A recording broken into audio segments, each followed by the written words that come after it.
Bonjour et bienvenue à tous pour une nouvelle vidéo. Aujourd'hui, vidéo sur mon 11 type de Ligue 1.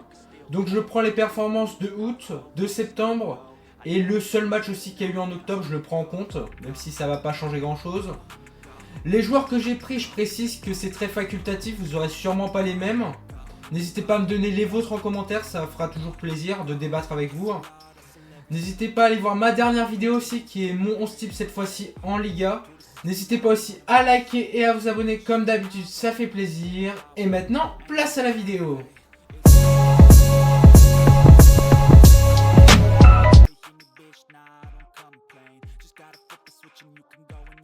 Pour ce 11, on va commencer par les gardiens. Alors pour les gardiens, j'ai pas beaucoup hésité. Il y avait quand même quelques noms qui ressortaient. Il y avait quand même Deschamps de Lyon qui fait un très gros début de saison. Malheureusement, il s'est blessé. On a aussi Anthony Lopez de Nantes, qui est l'un des seuls haut niveau dans ce club. Moi j'aime bien ce club, mais Nantes, depuis maintenant 4-5 ans, c'est catastrophique. Là actuellement tu as un très bon gardien, Lopez c'est un très bon gardien. Tu avais aussi Rouli, même si je suis pas fan en ce début de saison, je trouve qu'il fait trop d'erreurs. Ça reste un bon gardien en ce début de saison, ça reste un bon gardien sur sa ligne, faut pas se mentir. Mais moi, j'ai choisi Hervé Kofir parce que je trouve en ce début de saison, Hervé Kofir, c'est extraordinaire. Là, actuellement, il est à Angers, il a été prêté par le Lens. Lens, d'ailleurs, là, en ce moment, ils ont qui en gardien? Ils ont Risser, pardon, oui, je me souviens, Risser. Risser qui est pas mauvais d'ailleurs, mais je pense que Kofir a été meilleur même. Parce que Kofir, en ce début de saison, on se dit, ouais, il s'est pris 11 buts, mais je rappelle, il joue à Angers. Et la défense d'Angers, c'est très compliqué. Et là, avec Kofir, ça a limité la casse parce que 11 buts, c'est beaucoup. Mais je rappelle que Kofir en a sauvé 5, plus 5 dans les stats. Il a sauvé plus de 5 buts, c'est énorme. En titre de comparaison, je pense à Rouli. Rouli, il est qu'à 1 but sauvé. Et quand on pense que Kofir en est à 5, il a plus du triple.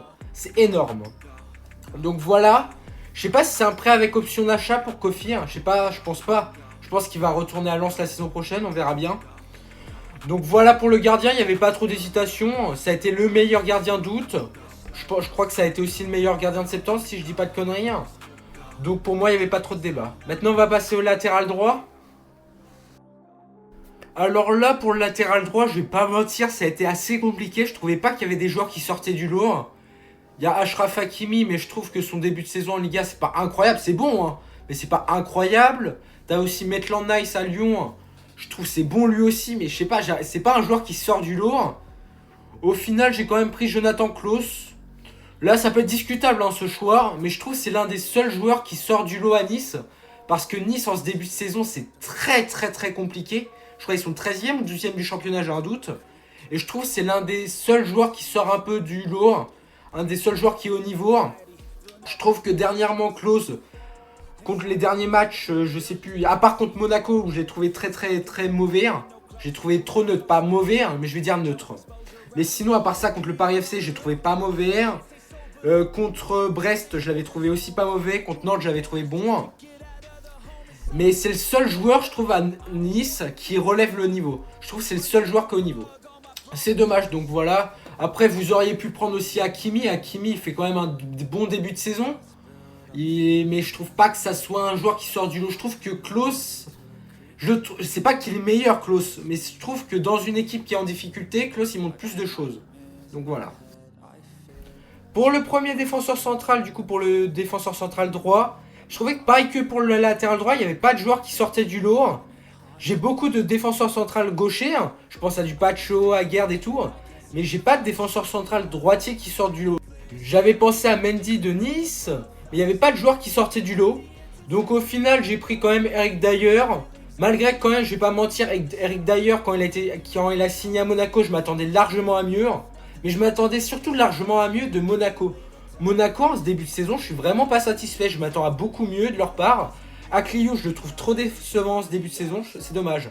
Et même d'ailleurs, il est assez bon, il est pas catastrophique dans l'ensemble, mais je m'attends à mieux de ce joueur. Surtout quand on sait que la saison dernière, c'était le backup parfait au Bayern. Voire il était titulaire des fois. Et je le trouvais même plus rassurant des fois que Kim Min-jae ou Upamecano. Donc moi je m'attends à mieux de Dier en ce début de saison. Je le mets quand même vu qu'il n'y a pas beaucoup de choix. Mais il peut quand même s'améliorer je trouve. Donc voilà. Pour accompagner d'ailleurs, pour moi, il y avait deux joueurs qui sortaient du lot. Il y avait Pacho et il y avait Aguerd. Aguerd, malgré qu'il ait fait que 4 matchs en Ligue 1, si je me trompe pas, il en a fait beaucoup moins que Pacho, il en a fait à peu près 2 fois moins. Mais j'ai choisi quand même Aguerd, parce que Aguerd, sur les 4 matchs de Ligue 1 qu'il a fait, c'était 4 masterclass. Même en Ligue des Champions, il a été bon. Et Aguerd, c'est typiquement le joueur que j'aurais voulu qu'il signe au Barça pour remplacer le départ d'Inigo Martinez. Aguerd, c'est tellement un joueur que j'affectionne, c'est un de mes joueurs préférés marocains. Un de mes joueurs marocains préférés. Je trouve qu'il est tellement bon. Il est trop sous-coté ce joueur, personne n'en parle. Mais pour moi, c'est le meilleur défenseur central de Ligue 1, largement pour moi. Et c'est dommage que je trouve qu'il a largement la capacité, je trouve, moi, Aguerd, pour signer dans un gros club européen. Pour signer dans un club top 5 européen. Pour moi, il a largement la capacité pour signer au PSG. Bon, là, c'est mort du coup, il est à Marseille. Mais pour moi, il pouvait signer au Barça. Même le Barça était intéressé par son profil, c'est dommage. Pour moi, c'était l'occasion, surtout pour 20 millions. Je crois qu'il a coûté 20 millions à Marseille. C'est dommage. T'as raté un truc. Surtout que là, au Barça, il te manquait un défenseur. Donc pour moi, Aguerd, je le répète, c'est le meilleur défenseur central, largement de Ligue 1. Après, il y avait Pacho. Pacho, je dis que ça se joue entre Pacho et lui. Mais Pacho aussi, c'est très très bon. Je le mets quand même en dessous de Aguerd dans ce début de saison. Mais Pacho, c'est très très fort. J'aurais même peut-être pu le mettre à côté d'Aguerd, mais le problème, c'est que j'aime pas avoir deux gauchers ensemble. Je trouve que ça fait bizarre. Deux droitiers ensemble, ok, ça va. Mais deux gauchers ensemble, je trouve que c'est compliqué. Alors maintenant, on va passer au dernier défenseur, le latéral gauche. Alors là, pour moi, il n'y avait pas trop de suspense. Même s'il y avait des joueurs comme, je pense, à Moreira de Strasbourg qui fait un bon début de saison. Même si moi, je trouve que c'est pas un latéral gauche, Moreira, c'est plus offensif encore. J'ai choisi Nuno Mendes. Alors j'ai choisi Nuno Mendes pour moi parce que déjà c'est le meilleur défenseur de Ligue 1. Le meilleur latéral de Ligue 1, pardon, distinction. Et voilà, j'ai rien de plus à dire sur lui. Là, dernièrement contre Lille, c'était contre Lille, il a marqué un coup franc somptueux. Je dirais qu'il était à 30 mètres du but. Un coup franc digne des plus grands. Il était magnifique son coup franc. Après, malheureusement, il y a eu cette égalisation à la fin du match de Ethan Mbappé. Mais sinon, j'ai rien de plus à dire sur son début de saison. Nuno Mendes, il est sur sa lignée de sa saison dernière. J'espère qu'il va être épargné par les blessures. Ça serait dommage qu'il se blesse. Pour l'instant, il se blesse pas, donc c'est le principal. Donc voilà pour les défenseurs. Maintenant, on va passer au milieu de terrain. Pour le premier milieu de terrain, pour moi, il n'y avait pas de débat. J'ai tout simplement mis Vitinha. Vitinha, d'ailleurs, qui est dans les nominés pour être élu joueur du mois en septembre. Il a été nominé avec, il y avait Del Castillo et Florian Thauvin avec lui. Je sais pas s'il va remporter le prix, mais moi j'ai envie de dire on s'en fiche. C'est quand même le meilleur milieu de terrain de Ligue 1 actuellement, voire du monde. Peut-être pas du monde, j'abuse. Mais en Ligue 1, Vitinha, c'est comme ça la saison dernière, c'est incroyable. Il est au-dessus des autres. Sur le terrain, il est au-dessus des autres. Il a ce toucher de balle comme Pedri, il est incroyable. Cette qualité défensive, dans les récupérations, offensivement, il arrive à se projeter. J'ai rien de plus à dire sur lui. J'espère qu'il va faire comme la saison dernière, qu'il va être épargné par les blessures. Parce que s'il est blessé, je pense que ça va être très compliqué pour le PSG s'il est blessé. Mais s'il est épargné par les blessures, il peut atomiser à lui tout seul toute une équipe. À lui tout seul, il peut terrifier une équipe. Pour accompagner Vitinha, j'ai tout simplement pris Thomasson. Alors pour moi, sur ça, il n'y avait pas de suspense. Peut-être pour vous. Mais pour moi, Thomasson, ce début de saison, c'est l'un des meilleurs joueurs de lance. Voire, je le mets le meilleur joueur de lance. Avec Florian Thauvin, il y a débat. C'est les deux joueurs qui sortent du lot. Mais sinon, Thomasson, ce début de saison, j'arrive pas à expliquer, mais il a bien remplacé le départ d'Andy Diouf. Andy Diouf, avec la saison dernière, c'est surtout lui qu'on retenait. C'est lui qui sortait du lot. Mais cette saison, je trouve que c'est lui qui sort du lot au milieu de terrain. Je trouve que c'est le meilleur joueur de lance. Après, Aguilar aussi, il fait un très bon début de saison. En piston, c'est des pistons, c'est pas des latéraux, c'est plus des pistons à lance vu qu'ils sont quand même très offensifs. Mais je trouve que Thomasson, même il a même un but et deux passes si je dis pas de bêtises. Pour un milieu de terrain, c'est quand même pas mauvais, c'est quand même très très bon je trouve. Donc voilà. Pour compléter ce milieu de terrain, en numéro 10, j'ai tout simplement choisi Del Castillo. Alors je vais pas mentir, Del Castillo, j'ai pas beaucoup regardé de matchs sur ce début de saison. Je regarde pas beaucoup de matchs de Brest. Je regarde surtout en Ligue 1 Monaco, le PSG, Marseille. Après, je regarde beaucoup plus la Liga que la Ligue 1. Je vais pas mentir aussi sur ça. Je regarde aussi plus la Première Ligue que la Ligue 1. Mais le peu de matchs que je vais dire, le peu de minutes que j'ai vu de Del Castillo sur ce début de saison, c'était vraiment pas mauvais. Del Castillo a même été nommé pour les joueurs du mois de septembre. Ça prouve qu'il fait un très très bon début de saison. Il est le meilleur joueur de Brest avec Ajorc. Ajorc, mais ça fait déjà des années, Ajorc à Brest, c'est très très bon. Pour les déviations de la tête, on connaît. C'est comme Iglesias en Liga, c'est des joueurs de la déviation de la tête. C'est très très fort, dos au but surtout. Donc voilà pour Del Castillo, j'espère qu'il va continuer sur cette lancée. J'espère qu'il va faire une saison, j'aimerais bien Del Castillo, qu'il finisse une saison avec 10 goals assists. Non, 15 goals assists, 15 goals assists je pense que c'est faisable pour lui. Il joue à Brest, c'est pas le plus grand club. Et si Brest pourrait viser au moins la 8ème place en Ligue 1, peut-être pas les places qualificatives pour l'Europe, mais au moins viser le milieu de tableau, ça serait déjà pas mal. Donc voilà.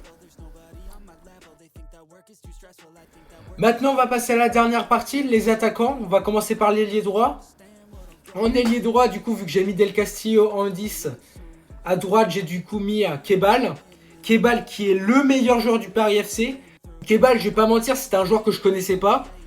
Mais les peu de matchs que j'ai vu de Kebal en ce début de saison, j'ai vu le match contre Marseille où il était très très bon. J'ai vu aussi le match contre Lorient où j'ai trouvé très très bon. Strasbourg, j'ai vu que des bons matchs comme ça. Et je trouve que Kebal, c'est incroyable. Il mérite même mieux que Paris FC parce que Paris FC en ce début de saison, heureusement qu'il y a Kebal parce que dans le jeu, je trouve que le Paris FC c'est très très limité. T'as Maxime Lopez, t'as Kebal, t'as Simon encore. Mais le reste, je trouve, c'est limité, surtout défensivement. Je trouve que c'est très très compliqué défensivement pour le Paris FC. Mais heureusement qu'il y a Kebal qui offensivement marque des buts, est décisif, est technique, c'est tout ce qu'on lui demande. Et j'ai même pas compris pourquoi il n'a pas été nommé dans les joueurs du mois de septembre. Moi, je l'aurais nommé, c'est dommage. Donc voilà pour l'ailier droit, maintenant on va passer à l'ailier gauche. Alors pour l'ailier gauche, au début je voulais mettre Bradley Barcola parce que je trouve qu'il fait quand même un bon début de saison. Mais au final j'ai pris Ansu Fati. Au début je voulais pas le prendre Ansu Fati parce qu'il a fait pas assez de matchs en Ligue 1, je crois qu'il en a fait que 3. Mais je l'ai pris. Là c'est juste par plaisir parce que dans son début de saison il est bon Ansu Fati. Mais il a pas fait assez de matchs. Mais par kiff j'ai quand même mis Ansu Fati. Là son dernier match il a marqué 2 buts sur penalty. Son match il n'était pas incroyable mais il a quand même réussi à se sauver avec 2 buts. Mais il a aussi fait marquer 2 buts aussi contre Metz. Sur une rentrée en plus, vu qu'il n'était pas titulaire de base. Donc en vrai, Ansu Fati sur ce début de saison, on peut rien lui dire. Il est tout simplement incroyable. Il a fait que 3 matchs, mais il a marqué 5 buts. 5 buts en Ligue 1. Donc je trouve que c'est quand même très très bon. On va voir s'il va rester à Monaco. Est-ce qu'il va continuer sur sa lancée? Est-ce qu'il va retourner au Barça? On ne sait pas. J'aimerais bien qu'il prouve sur cette saison. J'aimerais bien qu'il retrouve son niveau qu'il avait avant. J'aimerais bien qu'il retrouve le niveau qu'il avait quand il y avait Messi. J'aimerais bien. Voilà pour les ailiers. Maintenant, on va passer au numéro 9. Alors, pour le numéro 9, il y avait surtout 2 joueurs qui sortaient du lot. Pour moi, il y avait Florian Thauvin et Pinichelli de Strasbourg. J'aurais bien aimé mettre un joueur de Strasbourg, mais j'en mettrai pas malheureusement. J'ai tout simplement choisi Florian Thauvin parce que c'est un joueur qui est sorti de nulle part. Je rappelle, il y a 3 ans maintenant, il jouait encore au Tigre. Moi, perso, quand je l'ai vu jouer au Tigre, j'aurais jamais pensé qu'il rejouerait en Europe un jour. Et là, il a même été appelé par Didier Deschamps pour rejouer en équipe de France. Je rappelle que la dernière fois qu'il avait joué en équipe de France, c'était en 2019. Et il avait marqué d'ailleurs, c'était contre l'Andorre, je crois. Il avait même marqué un but. C'était contre l'Andorre. Donc c'est très très vieux. Et là, qu'il soit rappelé, je trouve que c'est très émouvant. Je sais pas ce qu'il va faire je sais même pas s'il va jouer. Il a été appelé, mais c'est pas sûr qu'il va jouer. Mais quand même, ça prouve qu'il a retrouvé son niveau. Et là, en Ligue 1, c'est le meilleur joueur de Lens pour moi avec Thomasson. Ça se dispute entre les deux. J'espère qu'il va continuer sur toute une saison. J'espère qu'il va continuer sur cette lancée sur toute la saison. À voir. Mais s'il continue comme ça, il pourrait postuler à des places régulières pour l'équipe de France. Voire une Coupe du Monde, on sait pas. Donc voilà. Donc voilà pour l'équipe, je vous redis les noms vite fait. Du coup, il y a Kofi au but. À droite, j'ai mis Jonathan Klaus. À gauche, j'ai mis Nuno Mendes. En charnière centrale, j'ai tout simplement choisi Aguerd d'ailleurs. Pour le milieu de terrain, j'ai tout simplement choisi un double pivot avec Vitinha et Thomasson. avec en numéro 10 Del Castillo. Pour les ailiers, j'ai tout simplement choisi Kebal à droite et Ansu Fati à gauche. Et pour le numéro 9, j'ai tout simplement choisi Florian Thauvin. Donc voilà pour mon 11. N'hésitez pas à me donner votre 11 en commentaire. Il y a peut-être des choix assez surprenants, comme je pense à d'ailleurs. Peut-être pas beaucoup de gens l'auraient pris. Ou encore Jonathan Klose, ou encore Kofi. N'hésitez pas à me donner votre 11 en commentaire, ça me fait plaisir. N'hésitez pas, on peut débattre en commentaire. N'hésitez pas à liker et à commenter comme d'habitude, ça fait plaisir. On se retrouve samedi pour une prochaine vidéo. D'ici là, prenez soin de vous. Et comme d'habitude, ciao!